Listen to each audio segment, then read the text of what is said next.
Morning, everybody, or afternoon, or 2 o'clock in the morning, and you got here after, leaving an unboxing video on your way to cat videos of some kind, or fails, whatever. Doesn't matter, you're here, and this is the 2019 Lexus UX250h F Sport. All right, a lot of letters, a lot of numbers in there, but basically, the UX is their new small entry-level crossover. It's slightly smaller than their NX. This is about the size of BMW X1, Mercedes GLA, or the Audi Q3. This is actually 2 inches longer than most of those. They're all the same width, strangely, or not strangely, if you're a market analyst and you're like, yeah, this is what people buy, Zach. That's why you're not hired. And it's a little bit lower than those. So this is more like a wagon than a crossover. Driving in traffic today, I noticed I was actually the same height as like a Prius or a Hyundai Elantra. I didn't have that, I'm up higher than everybody by a little bit. Yeah, so this is Lexus's, hey, welcome to the brand, you want to buy a car. You liked your Prius, but you just got a promotion and you want people to know about it, or when you get inside, you want to know about it.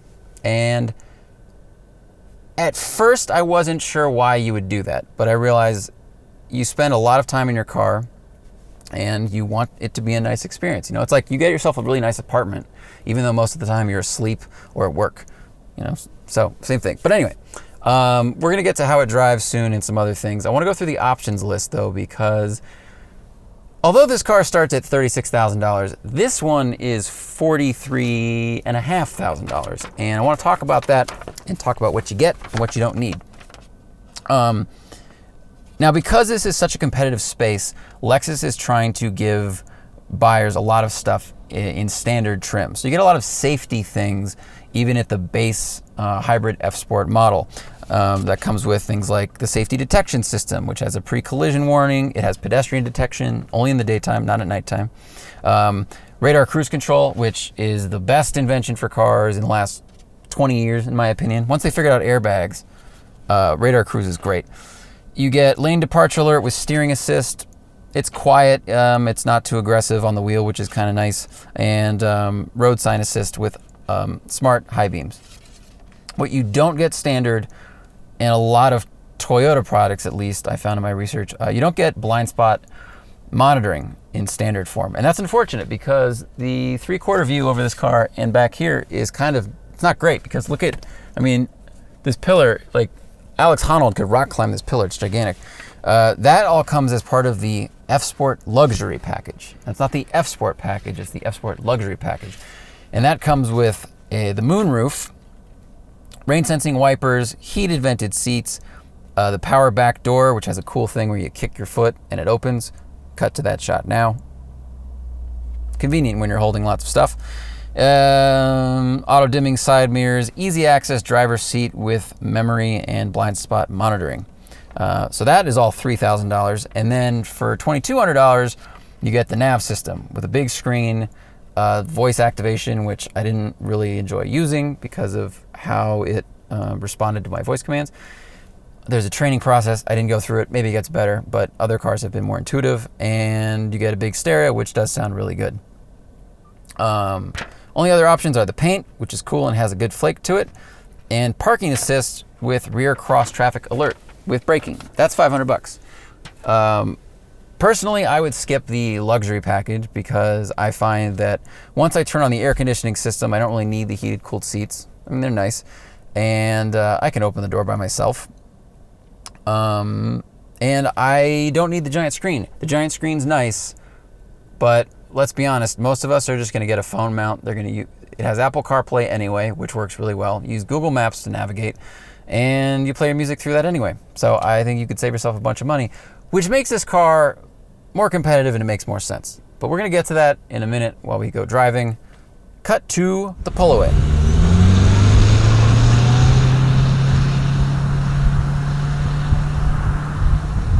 All right, so full throttle, 30, 40, and we'll stop counting there.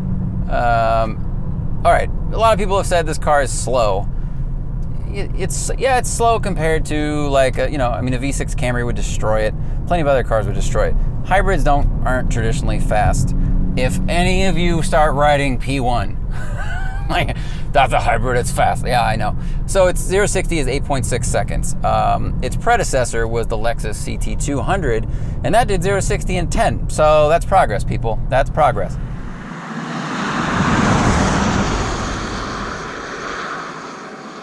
Now, that speed is created by a 181 combined horsepower of the 4-cylinder engine in the front and the hybrid motors that power the back wheels. Okay, it's a hybrid. That's the system. We can move on. Transmission, CVT, but it's trying to do an impression of a 10-speed gearbox. That's why I have these cool paddles here. And if I hit them, it goes to S4 and S3. And what's funny is that when I downshift, the tachometer jumps up. But if I punch it, it jumps up another 600 RPM, but it doesn't shift to 2.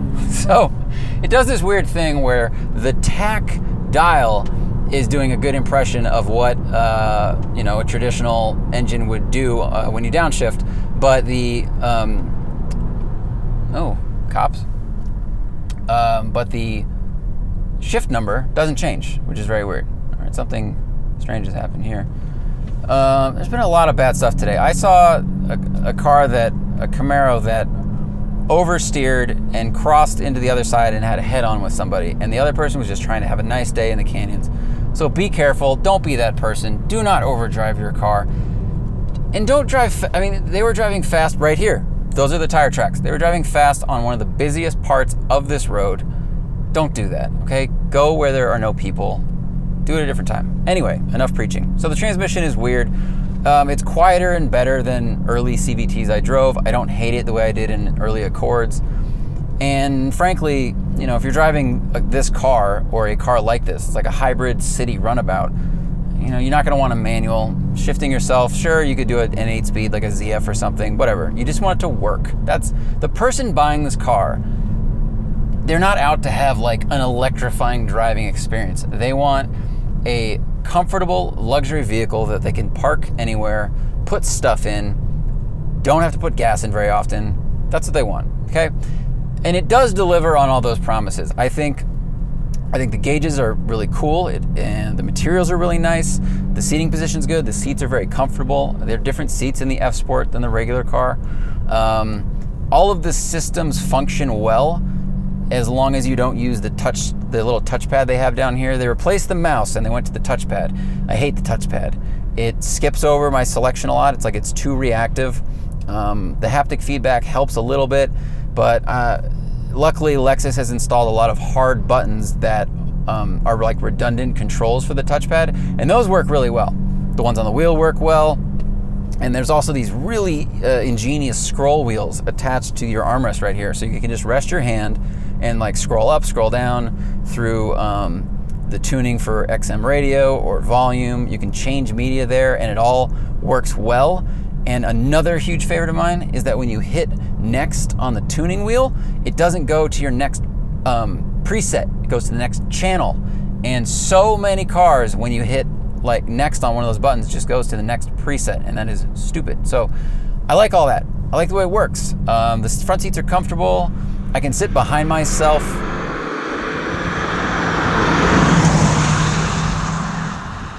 Now, if you're over 6 feet tall, your head's gonna be touching the ceiling pretty quickly in the back.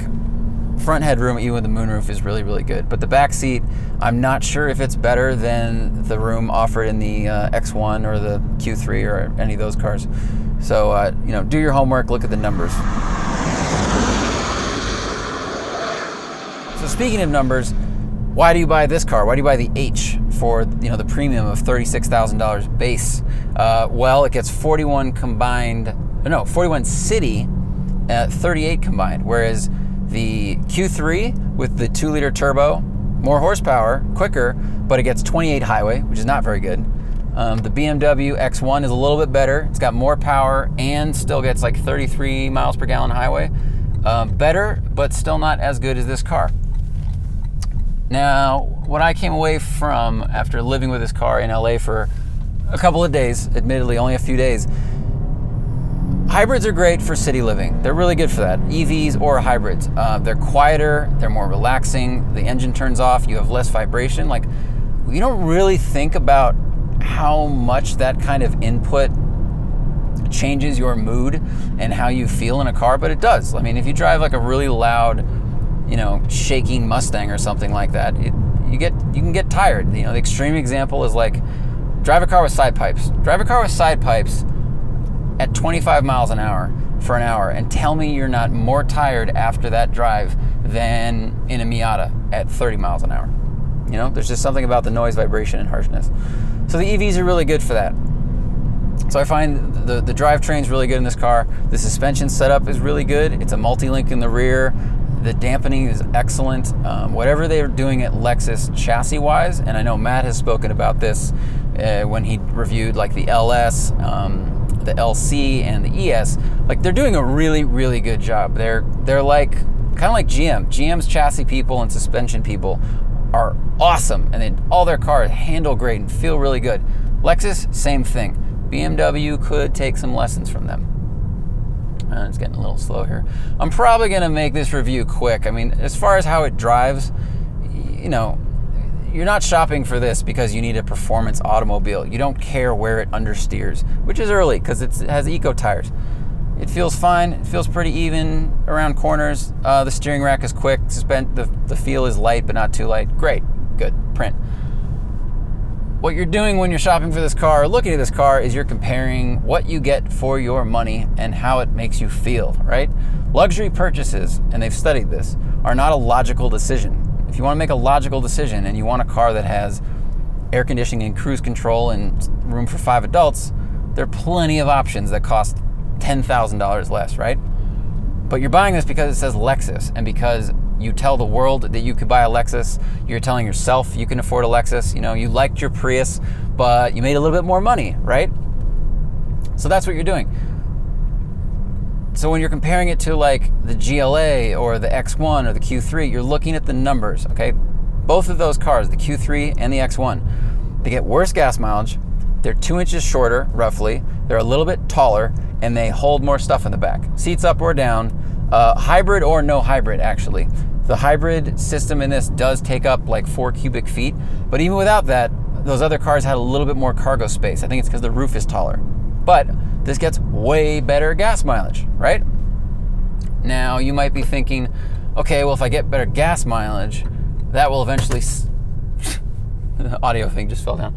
Make sure it's still going. Yeah. Okay, you might be thinking, well, if it gets way better gas mileage, then I'll save a bunch of money, right? This car cost $43,000 out the door, but I'll make that up with gas mileage. I did some math. You can check my Instagram for this math too, but basically, compared to the Q3, if you drive both of these cars 12,000 miles a year in combined highway and city, you save $500 a year in gas driving this over the Audi, but it'll take you 12 years for that savings to pay off the $6,000 difference between a similarly equipped Q3 Sport with Quattro, because this is all-wheel drive, or this F Sport. Okay, so we all like to think, wow, hybrid, saving all this money. Just make sure you do the math on what the non-hybrid car costs versus the hybrid car. Okay. Other takeaways, the materials feel nice. Everything in here is comfortable, soft. It feels expensive inside. It doesn't feel expensive outside, though. This car has a really cool orange color with metal flake in it. It was a $500 option. And yet, they put those huge plastic fender liners on this car. And it's a trend. It's happening everywhere. The Crosstrek has them. Some Q3s have them. I've seen a Hyundai Elantra today that had them. Everybody's doing it. I don't know why. I think it's terrible. I think everybody should stop it. Because you put in all this work to paint the car, and then you add things to the body of the car that are unpainted.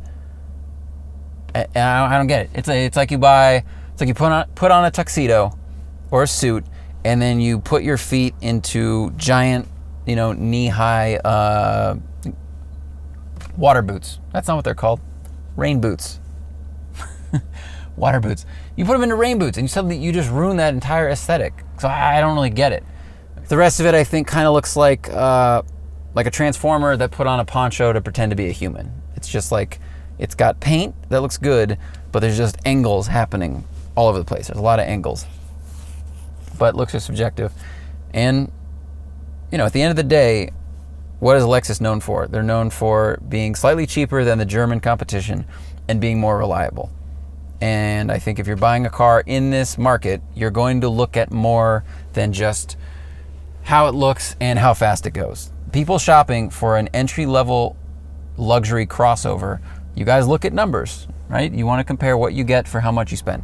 So this car has a great ride. It looks nice and expensive inside. It's way better than a Prius.